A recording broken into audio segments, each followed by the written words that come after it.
청각문화산업대를 졸업하시는 학우 여러분, 안녕하세요. 만나 뵙게 돼서 더없이 반갑습니다. 여러분께서 모교를 기억하는 마지막 장면에 저를 초대해 주셔서 더없이 감사드립니다. 제 이름은 변재원입니다. 저는 글을 쓰고 연구를 하는 노동자입니다. 여러분께서는 아마도 제가 좀 낯설게 느껴지실 겁니다. 저와 여러분 사이에는 사실 공통된 기억이나 감정보다는 공유되지 못한 더 많은 삶의 흔적들이 있을 겁니다. 처음 만나는 이 어색한 관계에서 저희는 어쩌면 차이를 찾는 것이 닮음을 찾는 것보다 더 쉽고 간단할지도 모르겠지만 저는 여러분께서 지금 이 자리에서 품고 계신 환희에 찬 그 마음 기꺼이 담고 싶어서 왔습니다. 졸업을 앞두고 피어오르는 부정적인 감정도 함께 나누고 싶습니다. 예술학교를 졸업하는 여러분께서 품고 계신 모호한 애증에 대해서 한번 얘기해보자면 저도 진짜 할 말이 많은데요. 사실 저도 똑같은 경험이 있거든요. 저는 10년 전, 이제는 단종돼서 사라져버린 갤럭시 노트2가 출시되던 그 해에 예술학교에 입학했습니다. 시간이 얼마나 쏜살같이 가던지요. 제가 경험한 예술대학의 커리큘럼이 전부 다 그런진 잘 모르겠지만 저는 글쎄요, 당최 뭘 배웠는지 잘 모르겠는 채로 졸업하고 말았던 것 같아요. 특히 저는 실기도 아니고 이론 전공이었거든요. 제 손에 쥐어진 어떤 기술이라는 건 전혀 없었고요. 그런 제가 그냥 대학 졸업장만 가지고 사회에 나온다는 건 아마 대학 입장에서는 골칫거리 하나 줄인다 있지 모르겠지만 사회에서는 너처럼 뭘 할 줄도 모르는 어떡하지? 하는 새로운 골칫거리에 대한 짐이 느는 건 아니었을까 싶습니다. 여러분이 이렇게 학교를 떠나주시니 어쩌면 어떤 교수님들은 대체 굉장히 행복하실지도 모르겠다는 생각이 드네요. 제가 경험했던 것처럼 말이죠. 네, 제가 오늘 여러분들이랑 같이 이 졸업을 앞두고 나누고 싶은 얘기는요. 무엇이 있을까 고민을 하다가 저로부터 얘기를 좀 시작해야겠다는 생각을 했어요. 저는 장애가 있습니다. 목발을 짚어서야만 겨우 설 수 있죠. 키는 작고 몸무게는 왜소합니다. 허리가 휘기까지 했으니까 가뜩이나 작은 키, 더 얼마나 작아 보일지 전 감도 잘 오지 않는데요. 이 불공평한 세상. 저는 사실 의료사고로 인해서 장애를 갖게 되었어요. 너무 어릴 적 당했던 의료사고여서 제 기억에는 남아있지 않다는 것이 불행 중 다행인 것 같아요. 그 덕에 저는 제 스스로 그냥 이렇게 앙증맞게 태어났다고 생각하고 살기도 하거든요. 마치 포켓몬처럼요. 예술학교를 다녔다는 공통점, 중증장애가 있다는 차이점, 이게 굉장히 좀 다르잖아요, 여러분과 제가. 근데 이 사이에서 제가 오늘 어떤 얘기를 하면 제일 좋을까 고민을 한참 해왔습니다. 예술에 대해 얘기할까? 장애에 대해 얘기할까? 그러다가도요, 결국 둘 다 재미없지 않을까 하는 생각에 좀 시무룩해졌어요. 그러니까 제가 예전에 좋아하던 예술가분이 하던 말인데 고민의 끝은 부정이니까 너무 고민하지 말아라 이런 얘기 했던 적이 있거든요. 그래서 조금 고민을 멈추고 아예 예술에 대한 얘기도 장애에 대한 얘기도 하지 않기로 했습니다. 근데 제 머릿속에 그냥 확 하고 든 최근의 생각, 제가 이야기하고 싶은 요즘의 주제는 제 삶과 관련되어 있는데 건강과 돌봄에 관한 얘기입니다.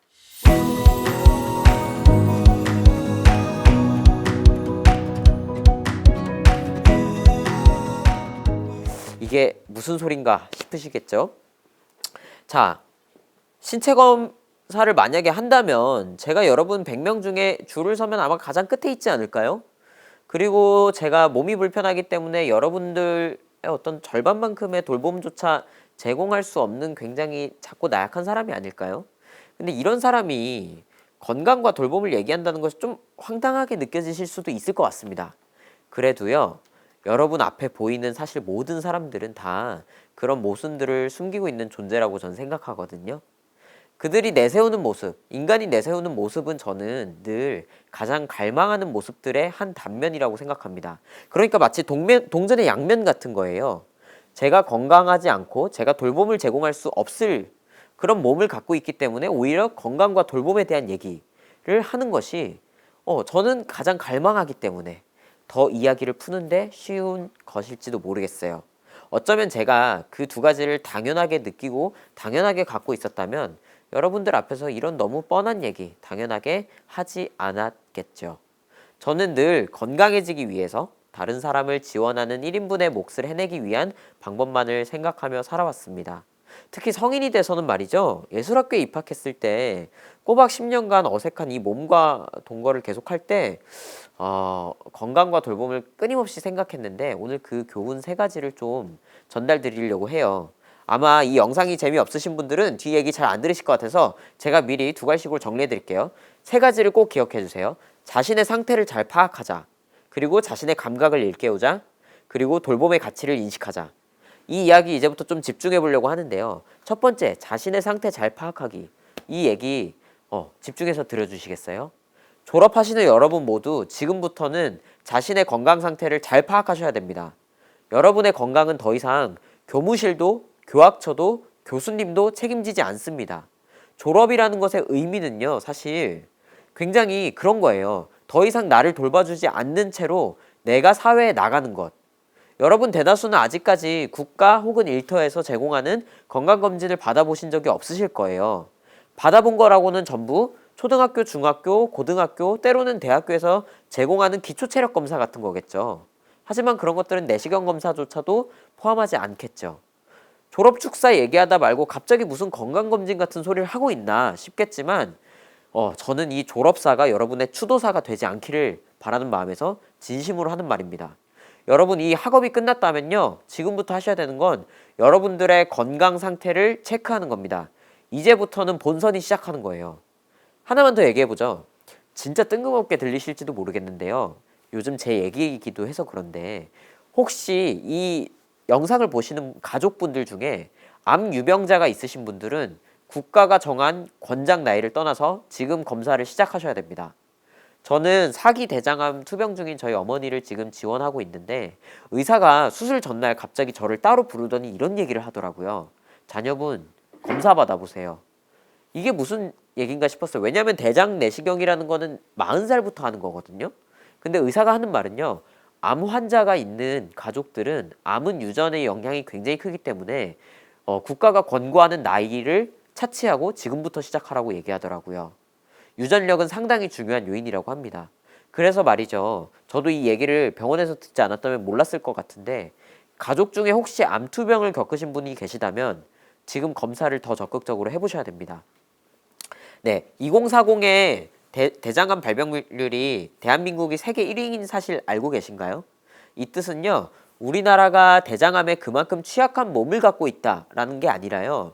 우리나라 국민들이 전 세계에서 가장 적극적으로 대장암을 발견하고 있다는 뜻입니다. 이것도 마치 동전의 양면 같은 얘기죠.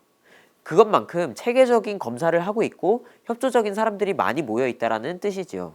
그런데 제가 살아보니까 그렇더라고요. 4대 보험이 가입되는 직장에 계신 분들은 적극적으로 검진을 받는데 예술가들은 이런 검진의 기회를 종종 놓치곤 합니다. 그런데요, 암은 발견 시기에 따라서 10%에서 90%의 완치율을 오갑니다. 일찍 발견한다면 더 이상 걱정하지 않아도 될 병이기도 합니다. 그러니까 제가 예술가인 여러분들 그리고 이 예술학교에서 내가 예술을 하지 않더라도 다양한 어떤 직업을 갖게 될 여러분들 학우분들께 꼭 말씀드리고 싶은 것은 우리가 할 수 있는 최대한 빨리 우리의 몸을 이해하고 확인해야 됩니다. 그리고 문제를 진단해야 됩니다. 제가 대장암 얘기를 계속했던 건 제 가족의 예시일 뿐입니다. 모든 유전성인 중증 질환을 투병하고 있는 가족 구성원을 갖고 계신 함께 살고 계신 학우분들은 국가가 염두하는 표준의 몸과는 다른 몸을 갖고 있다는 사실을 인지해 주시길 바랍니다. 핏줄로 건강이 결정된다니 너무 불공평하게 들리시죠? 그게 셀라비예요. 그러니까 그게 인생이라는 겁니다. 살아보니까 건강조차 불평등해요. 그러니까 꼭 잊지 말고 자신의 건강을 체크해 주시길 바랍니다. 대학을 졸업한 나 자신에게 주는 선물이 술과 담배만 있는 것이 아니라 자신에게 건강할 기회를 베푸시길 바랍니다. 네, 그리고 하나만 더 말씀드릴게요.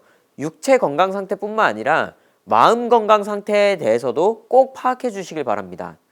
직접적으로 말씀드리면 가까운 병원에서 종합 심리 검사를 받으시기를 추천합니다. 몇 시간에 걸쳐서 수백 개의 문항을 풀고 문장을 완성시키는 이런 검사들 굉장히 지루하게 느껴지실 수도 있어요. 그런데요, 저는 대학 시절에 이런 검사를 받아보지 않고 직장 생활을 한참 하다가 마음이 너무 힘들어서 겨우 받았던 기억을 아직까지 갖고 있거든요. 근데 이 검사를 받기 위해서 상담실에 앉는 순간까지 제 스스로 느꼈던 민망함, 모욕감, 화남 이런 것들이 아직도 기억이 잘 나요. 힘든 사람을 붙잡고 왜 이렇게 많은 검사를 시키는지, 친한 사람들은 너는 왜 약간 병원에 가보라고 했던 건지, 이런 심리 검사를 요청했던 건지, 저는 그게 굉장히 마치 나에게 너는 지금 정신적인 문제가 있어 라고 말하는 것처럼 느껴져서 섭섭하고 화가 났던 그런 감정들을 선명하게 기억합니다. 그런데요, 제가 살아보니 종합심리검사라는 건 그런 게 아니더라고요. 마치 광기를 판별하는 과제 같은 게 아니라요, 내 마음에 지금 어느 부분이 좀 더 강한지, 그리고 힘든지, 정신적 스트레스를 받고 난 다음 날이면 왜 나는 늘 장염에 걸리는지, 몸이 아프거나 열이 나는지와 같은 부분을 과학적으로 면밀하게 살펴볼 수 있는 기회를 제공하는 검사입니다. 마음에도 건강이 존재한다는 사실을 잊으시면 안 됩니다. 2023년 1월 웹툰 작가 3명 중 1명은 우울증에 시달리고 있다는 한국노동안전보건소의 연구 검사 결과를 우리는 좀 더 진지하게 받아들일 필요가 있을 것 같아요. 저는 검사 결과 브레이크가 사라진 채 두뇌에 악셀만 남아 계신 것 같은데요, 라는 해석을 들었던 적이 있는데요. 그 결과를 듣고 나서 저는 최근에는 머리를 쉬는 심리 상담을 지속적으로 하고 있거든요. 어쩌면 여러분들께서도 내 머리에 어떤 내 두뇌의 상황이 어떨까? 그리고 나에게 무엇이 강점이고 무엇이 약점인가를 파악하는 건 굉장히 중요할 것 같아요. 자, 두 번째 말씀드릴게요. 내 몸의 감각 일깨우기였는데요. 더 쉽게 말씀드릴게요. 움직이셔야 됩니다. 지금부터 움직이셔야 돼요.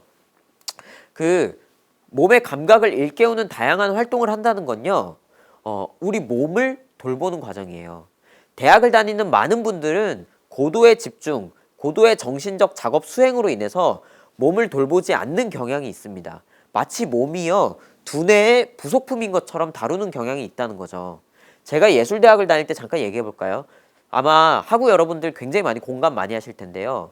이 과제 마감을 두고 커피를 마시고 레드불을 마신 다음에 다시 핫식스를 마시고 과제 마감을 하기 위한 그런 일들.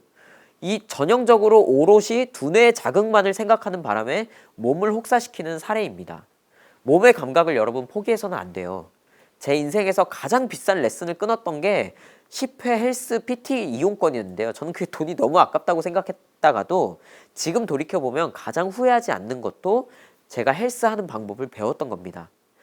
장애를 가진 제 인생에서 가장 부끄럽게 출입했던 곳은 헬스장이었고요. 가장 오래 다니고 있는 곳도 헬스장입니다. 운동을 한다는 건요, 몸이 스스로 우리 감각을 일깨울 수 있도록 하는 학습의 기회입니다. 누군가는 깊게, 누군가는 얕게 다양한 전공을 누리고 다양한 직업을 계속하게 될 텐데요.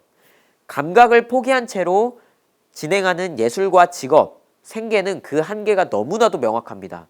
그러니 부탁드립니다. 우리 몸에 대해서 살피시길 바랍니다. 내 몸에 어디가 이두이고 어디가 삼두이고 그 문제뿐만이 아니라 듣기 싫은 소리를 들었을 때 내 호흡은 어떤 숨소리로 바뀌는지, 나는 어떻게 거칠어지는지, 비록 볼 수는 없지만 내 심장에 뛰는 모습이 달라지는 것 같은지, 이런 모습들을 우리는 끊임없이 염두해야 됩니다. 몸의 감각은요, 정확히 자신이 의식하는 만큼만 일깨워집니다. 당부드립니다. 졸업하시는 여러분 모두 몸을 포기하지 마세요. 뇌로만 살아가려고 하지 마세요. 몸 없는 뇌가 지속될 수 있을 거라는 생각은 진짜 뇌절이거든요. 그런 뇌절을 그만하시기 바랍니다. 대학을 다니는 동안 여러분이 혹사시킨 몸은 언어를 갖지 못할 뿐만 아니라 이 상상 이상으로 현재 굳어 있다는 사실을 호소하고 있습니다. 그러니 여러분 몸에게 자극의 자유를 주시기 바랍니다. 그것이 여러분을 성장시킬 겁니다. 마지막으로 하나만 더 말씀드릴게요. 돌봄 문제인데요. 학교를 졸업하시는 여러분, 이제부터는 돌봄의 주체가 되는 겁니다. 돌봄이 중요한 노동이라는 사실을 잊지 맙시다. 자기에 대한 돌봄, 타인에 대한 돌봄, 모두 중요합니다. 단지 병원에 가서 하는 요양만의 이야기를 하는 것이 아닙니다. 전 지금 주변의 모든 사람들의 힘든 이야기를 들어주고 함께 기뻐하고 함께 슬퍼하는 그 모든 감정적인 연대가 다 우리의 돌봄 노동입니다. 어떤 분들은 이렇게 생각해요. 돌봄을 제공하는 그 모든 것들이 다 시간 낭비라고. 그런데 인간은요, 애초에 혼자서 살아갈 수 없습니다. 그리고 우리가 돌봄을 제공하는 것은 비록 우리가 의학 기술을 알지 못하지만 우리가 어떤 타인을 살리기 위한 방법으로서 실천할 수 있는 가장 강력하고 유일한 생명 연장 기술이기도 합니다. 앞서 말씀드렸다시피 저는 현재 말기에 가까운 암을 투병하고 있는 어머니에게 돌봄을 제공하고 있습니다. 저는 장애가 있어서 직접적인 육체적 노동을 수행하지는 못하지만요. 심리적 지원이라던가 행정 처리라던가 병원비 정산부터 시작해서 뭐가 되게 많거든요. 그런 정신적 집중력과 짜증이 요구되는 모든 일들을 하고 있죠. 한편 저희 형은 저희 어머니의 병원비를 마련하기 위해서 더 열심히 일을 하는 돌봄 노동을 수행하고 있고, 저희 이모께서는 저희 어머니의 병수발을 하는 어떤 직접적인 육체 노동을 통해서 돌봄을 수행하고 있죠. 엄마의 엄마로서 몇 명이나 있는지 지금 잘 모르겠네요. 이렇게 들으면 와, 온 가족이 어떻게 저렇게 다 매달려서 돌봄을 제공하나, 가능하겠나 싶겠지만요. 돌봄도 노동이라는 사실을 잊지 마십시오. 이 노동이라는 건요, 서로 분업을 하면 할수록, 잘게 쪼개고 나누면 나눌수록 그 부담은 현저하게 줄어듭니다. 저는 언제까지일진 잘 모르겠습니다만 어머니가 살아계신 동안은 이 돌봄 체계를 계속 유지하고 느슨하게 해보는 것을 최대의 목표로 삼고 있습니다. 이제 여러분들의 상황을 생각해 보시죠. 졸업을 앞둔 여러분들, 졸업식에 참여하는 주변을 돌아보고 자신의 친구, 자신의 가족, 심지어 나 한번 돌아보시죠. 여러분에게 돌봄 노동을 수행하고 있었던 사람은 없었나요? 반대로 여러분이 혹시 미세하게나마 자신의 시간을 쪼개서 돌보고 있었던 사람은 또 없었나요? 저는 여러분 모두가 돌봄을 제공하는 동시에 돌봄을 받는 사람들이었을 거라는 걸 확신하거든요. 인간이 더 오랜 시간 살아가면서 번영을 누릴 수 있었던 건요, 단지 최첨단 과학기술이 도래했을 뿐만이 아니라 촘촘히 연결되는 그 수많은 사람들의 돌봄과 희생, 그 관계 속에서 기인할 겁니다. 저는 그 점만큼은 정말 확신할 수 있어요. 여러분들도 돌봄의 가치 잊지 마시길 바랍니다. 또 동시에 돌봄이 우리 삶을 지탱하는 필수 노동이라는 사실 또한 잊지 마시길 바랍니다. 사람들은 대학을 졸업하고 대학원을 졸업하고 성장할수록 더 고차원적인 배움, 더 고차원적인 기술만큼 추구하는 나머지 가장 소중하고 가장 당연하고 가장 기본적인 사실들을 까마득하게 잊고 맙니다. 돌봄이 저는 바로 그렇게 쉽게 잊혀지는 당연한 문제라고 생각합니다. 여러분은 스스로에 대해서 돌봄의 대상으로 여겨주시길 바랍니다. 그 무게를 이해해 주시길 바랍니다. 자신의 몸을 돌봐주시고 급박한 나날들 속에서 몸이 밖으로 나설수록 우리의 정신은 안으로 탐색하고 돌보는 여유를 갖길 바랍니다. 자, 졸업을 앞둔 여러분께 이렇게 미주알, 고주알 세 가지 얘기했던 거 좀 부끄럽기도 합니다. 제가 좋아하는 장인어른께서는 늘 진지하게 이런 얘기를 했거든요. 널 가르치려고 하는 사람들 다 봐라. 다 개코다. 그렇게나 잘 알면 자기들이 그러고 살았지. 나이 먹고 보니까 세상에서 가르치는 사람들 온통 가짜뿐이더라. 나까지. 이런 말 하곤 하셨거든요. 저는 그 말 꽤 일리가 있다고 봐요. 그러니까 세상 그 누가 누구에게 무언가를 알려주고 가르칠 자격이 감히 있을까 싶기도 해요. 장인어른의 말을 제가 그대로 인용해 볼게요. 저를 비롯해서 여러분을 가르쳤던 그 모든 사람들 전부 다 개코고 전부 다 가짜일지도 모르겠어요. 심지어 제가 이렇게 말하는 저 또한 가짜일지도 모르겠습니다. 여러분이 모든 것을 스스로 판단하셔야 돼요. 이제부터는. 그러니까 제 목소리와 제 언어, 제 얼굴, 제 몸 전부 다 잊으셔도 돼요. 오로지 여러분이 느꼈던 그 감정만큼 그것만 집중하세요. 지금 들었던 생각, 그 기분, 그 감정만큼은 적어도 가짜가 아니라 진짜일 겁니다. 스스로 알아가는 삶을 지속하기 위해서 여러분 살아남으시길 바랍니다. 몸을 튼튼, 마음을 틈틈, 네, 그렇게 강인하게 가져가시길 바랍니다. 자신의 몸을 정확하게 파악하고 감각을 일깨우고 스스로를 증명하십시오. 가능하다면 그 주변 사람들에게도 함께 할 수 있도록 아낌없이 지원해 주십시오. 우선 오늘은 이 온몸으로 마음껏 여러분들의 졸업을 감각하시길 바랍니다. 고맙습니다.